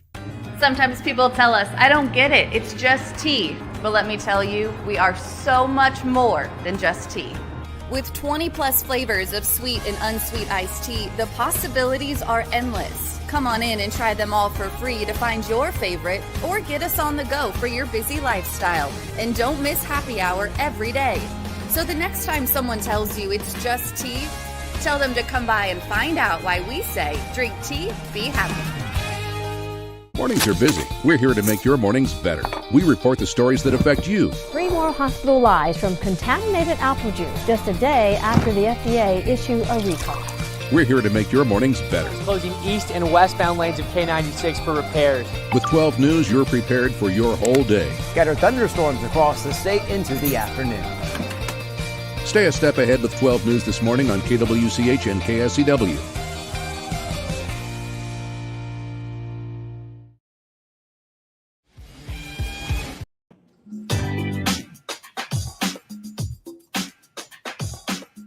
And now, digging deeper with the teams you follow, it's another Sports Daily Insider interview on KFH. All right, welcome back, everybody, to Sports Daily here on KFH. Tommy Castor, Brandon Zinner, and Max Power producing the program. Joined on the line now by our Royals insider from the Kansas City Star, Jaylon Thompson, here on the program on this Friday.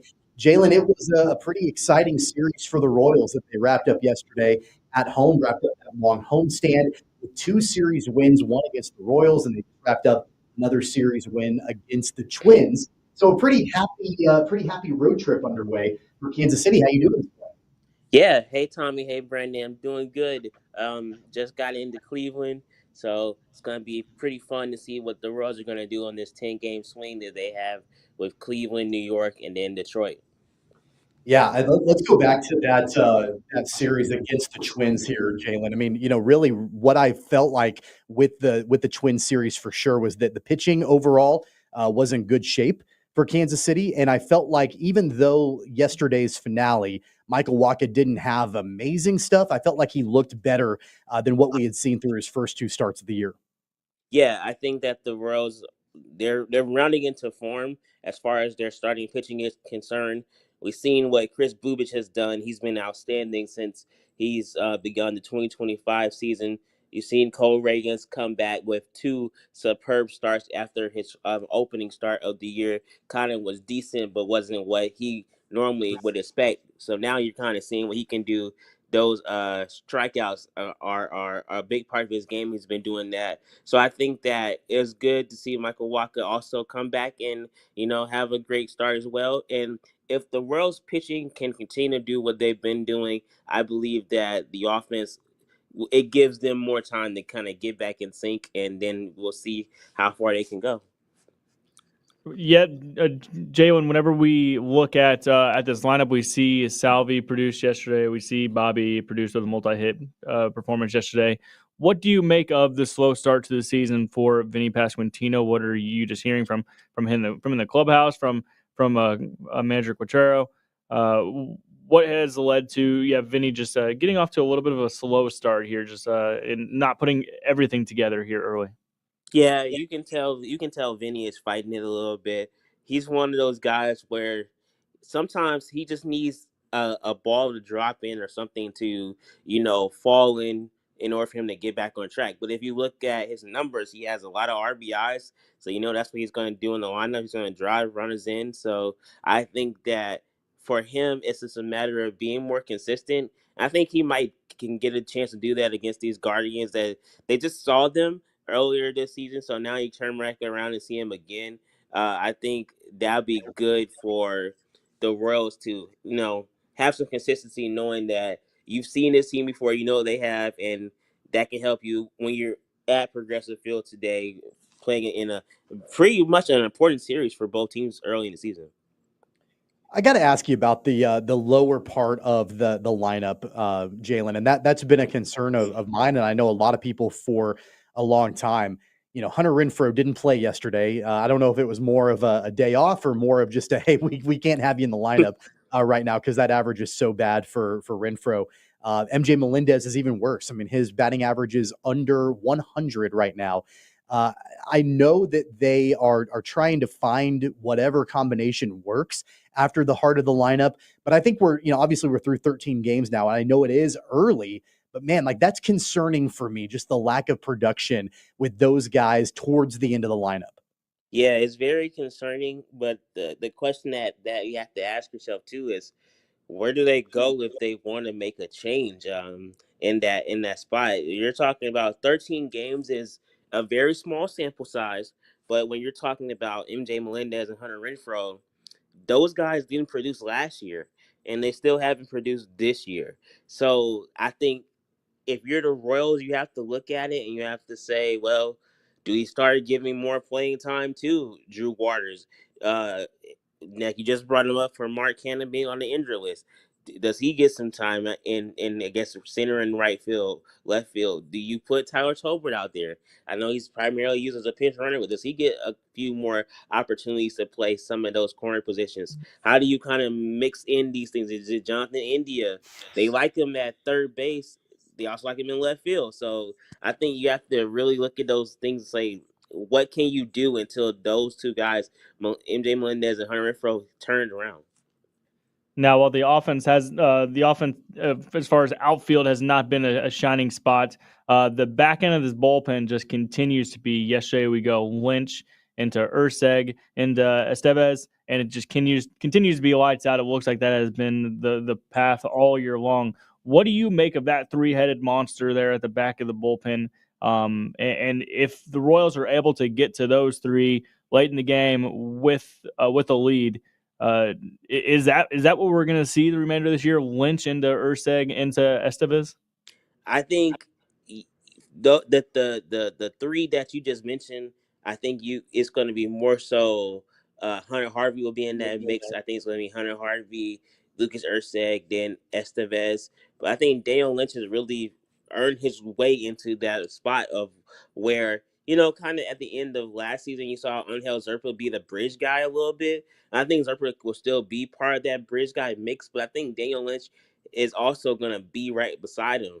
Like Daniel Lynch is really taking on a really nice role for this Royals team where he's able to, come in and clean up a little bit of the messes of the starters and then give you 1+. And if you can go 1+ for Matt Quatrero, that's always a big thing for him to trust you with, because now you're allowing him to mix and match the way he wants to later in the game, because you have a guy that can clean up those 5 and 6 innings there before you hand over to your top dogs. By the way, I think they still need to have a name for Harvey, Urseg, and Estevez. We were talking about that. Yeah, I know, right? Yeah. I think they should. I mean, like, I don't know what it would be. H-E-E doesn't really roll off the tongue. E-E-H? I don't know. That doesn't really, encapsulate how dominant they've been. I do have a question going back to the lineup, Jaylon. Look, I'm probably going to sound like a broken record because I feel like I bring this guy up every single time we talk. Jack Caglione is raking. He's raking in the minors right now. I know he's a first baseman. He hasn't played any games in the outfield through the first 6 that he's played in the minors so far this season. And I know that if you were probably to ask JJ Piccolo and Matt Quatrero, they would say that his long-term development and progress is the most important thing, and not having him come and help this squad right away, play out of position, all of that. But it is so hard when you look at guys like Renfroe and Melendez who can't hit the broadside of a barn right now, and then you see what Jack Caglione is doing at Northwest Arkansas. Yeah, it gets so difficult to see the side of you want someone that has over 10, 11 RBIs and like 20 at bats in Double-A versus what you're seeing in the big leagues now. And I think patience is just it's a hard thing to do. It's a hard thing to have when you know what Jack Caglione can do at the MLB level when he gets his opportunity. I think for the Royals, it's going to come down to how long do you want him down in Double-A? Does he get 100 at bats in Double-A? Does he get 200 at bats? And then if he's hitting well, let's say in May, let's say he has over 100 at bats in May, and he's still hitting the way he's hitting. Does he go to AAA? And does he go hit in AAA and see what he does well up there? I think JJ Piccolo laid it out very well when he was like, they know he can hit home runs. They know he can drive in runs. They want to see how he hits in situationally. How well does he play defensively? And maybe it is he needs to take some time to learn the outfield and get some chances out there. But I would say that it looks more and more likely that you'll probably see Jack Caglione sometime this season than probably what we have probably thought of this spring. He just taking the ball and his running with it. And Matt Cottrell, he says it all the time, if you force your way to the big leagues, the Royals will make room for you. So he's forcing their hand in some regards. We're just gonna see how long he can keep it up. Yeah, he's been incredible. 26 at bats, 9 hits, 16 total bases. He does have 2 home runs, 11 RBIs from 9 hits. Is incredible. Still 7 strikeouts, but batting nearly 350. And now the Royals make the transition, Jaylon, to Cleveland, as you said, a team that they've already seen this year. We get to see Chris Bubich, Tanner Bybee, and Bubich has been maybe the biggest revelation just from this team thus far. We saw what he did out of the bullpen last year. We know his history. He's had some success, but I mean, if you're the Royals at this point, Bubich towing the slab, you have to feel confident right now every time he's taken the ball in his left hand. I agree, and I think for Chris Bubich, when we last talked to him after his last start, he said, "I just want to be a reliever every inning. I want to have that reliever mentality, come in and get outs. Doesn't matter how he gets them, he just wants to get outs and be the reliever of the inning and have that mentality every single time he's out there on the mound." And I think that you're seeing that. I mean, he's been phenomenal. 16 strikeouts, I believe, only 3 walks in both of his starts, and now he's going to get another chance. This time, another road start in a tough place in Progressive Field. It's going to be cold. It's going to be a different environment for him. If he continues to pitch like he has the first 2, I think that the Royals might have something. And we saw this coming out of Chris Bubich. We've seen it. Before he got injured with Tommy John, he was showing flashes that this could be the guy that the Royals could count on. And now you're kind of seeing it now after the surgery. He's been great. Even in the bullpen last year, he was great. Yeah, I mean, there's no doubt about that. And I'm glad that he's going to be kicking off this series for the Royals on the road at Cleveland tonight. Last question for you, Jaylon, before we let you go. This road trip, the 10-game stretch that they've got at Cleveland, at New York, at Detroit, Brandon and I were talking about this earlier on in the show, what the expectations for the Royals should be by the time they return home to Kauffman in a couple of weeks. Is 5-5 an appropriate expectation? You take this road trip and you try to get to 500 on the road, or do you think the Royals have enough talent where you might want to even expect them to be better than 500 on this stretch? Where would you put the expectation? Yeah. As a former Braves fan, well, I guess I still back in the day, Bobby Cox used to say, if you can go 500 on the road and win 2 out of 3 at home, you're a playoff team. I think that's what the Royals have to have, that same mentality. 5-5 would be perfect for them on the road. If they can go 6-4, maybe even 7-3, that's gravy. But to split on the road, it's a tough 10-game series. I mean, 3 teams that made the playoffs last year. That's going to be hard, but 5-5 should be what they should be aiming for, I believe. And I think they do that, they're in a good spot. Well, I certainly don't want to talk about the Braves, who are 3-9 right now. So you guys can trauma bond together. Yeah, we will absolutely trauma bond. Jaylon, we appreciate it, man. Enjoy Cleveland, and hope the road trip goes well for the Royals. And we'll talk to you again next week.